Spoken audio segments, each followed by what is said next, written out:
Gym trainer ಆತ್ಮಹತ್ಯೆಗೆ ಶರಣು, case ದಾಖಲಿಸಿಕೊಂಡು ತನಿಖೆ ಆರಂಭಿಸಿದ ಪೊಲೀಸರು. ಫ್ರೆಂಡ್ಸ್ ಅಂತೇಳಿ ಪದೇ ಪದೇ ಫೋನ್ ಕಾಲ್ನಲ್ಲಿ ಇರ್ತಿದ್ದಂತೆ ಇದೇ ವಿಚಾರಕ್ಕೆ ಆಗಾಗ ಪತಿ ಪತ್ನಿ ನಡುವೆ ಗಲಾಟೆ.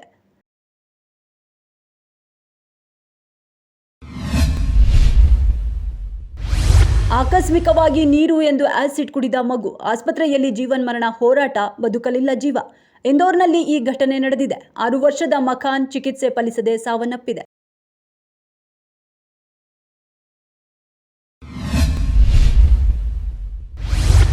ಕಿಡ್ನಾಪ್ ಬಳಿಕ ಲೈಂಗಿಕ ದೌರ್ಜನ್ಯ ಕೇಸ್ ಕಂಟಕ. ಸಿಟಿ ಸಿವಿಲ್ ಕೋರ್ಟ್ಗೆ ಆಗಮಿಸಿದ ರೇವಣ್ಣ, ಜಾಮೀನಿಗಾಗಿ ಅರ್ಜಿ ಸಲ್ಲಿಕೆ.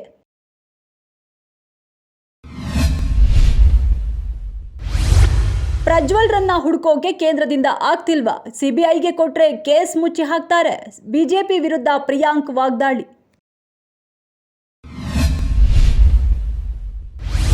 ಹೈದರಾಬಾದ್ನ ರಾಜೀವ್ ಗಾಂಧಿ ಅಂತಾರಾಷ್ಟ್ರೀಯ ಕ್ರೀಡಾಂಗಣದಲ್ಲಿ ಐಪಿಎಲ್ 2024ರ 66ನೇ ಪಂದ್ಯ.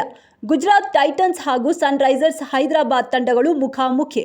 ಪಂದ್ಯದಲ್ಲಿ ಗೆದ್ದರೆ ಸನ್ರೈಸರ್ಸ್ ಅಧಿಕೃತವಾಗಿ ಪ್ಲೇ ಆಫ್ ಪ್ರವೇಶಿಸಲಿದೆ.